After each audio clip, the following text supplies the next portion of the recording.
السلام عليكم ورحمة الله وبركاته. اللهم صل وسلم وبارك على سيدنا محمد عليه أفضل الصلاة والسلام.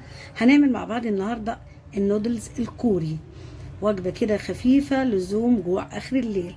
أنا معايا النودلز بتاعنا أي نوع أنتوا حابينه، أنا ده اللي جايباه ده بالخضار. أول حاجة هنعملها مع بعض إيه؟ دي معلقة زيت واحدة، دي بصلاية صغننة خالص مقطعاها قطع رفيعة، بصلاية كده صغننة. يبقى هدبلها بس كده يا جماعة. البصلايه بتاعتي دبلت، هنزل بقى بمعلقتين كاتشب كده،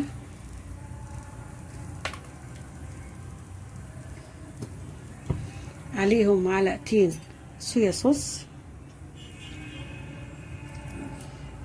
وعليهم ده اوستر صوص، ده بيجي من الماركت، لو مش موجود ممكن تستغنوا عنه. حط برضو معلقتين،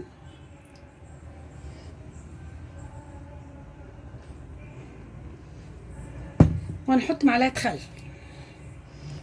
خل كده. هنقلب كل المكونات بتاعتنا كده على النار. بصوا يا جماعه، انا حاطه ميه غليت، هنزل عليها بالنودلز بتاعتنا كده واقلبها بحيث ان هي عايزاها ما تستويش قوي يا جماعه، عايزاها تبقى 3/4 سوا كده، فيها عضه شويه. هنحط شويه ميه من بتاعت اللي احنا سلقنا فيها النودلز بتاعتنا كده. وهنعمل ايه كمان؟ هناخد بقى المكونات اللي هي الاكياس اللي معاها اللي موجوده، نحطها كده معاهم الاتنين كده ونقلبهم. هننزل بقى كده يا جماعه النودلز بتاعنا كده عليها، احلى واسهل واطعم نودلز كوري. بصوا يا جماعه، ريحتها خطيره بجد، تحفه.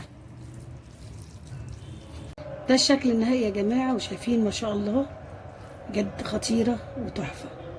نودلز كوري بطريقه سهله وبسيطه، وان شاء الله اللي يتفرج على الفيديو بتاعنا يعجبه. تعملنا بلايك، شارك في القناه وفعل الجرس عشان يوصل له كل جديد.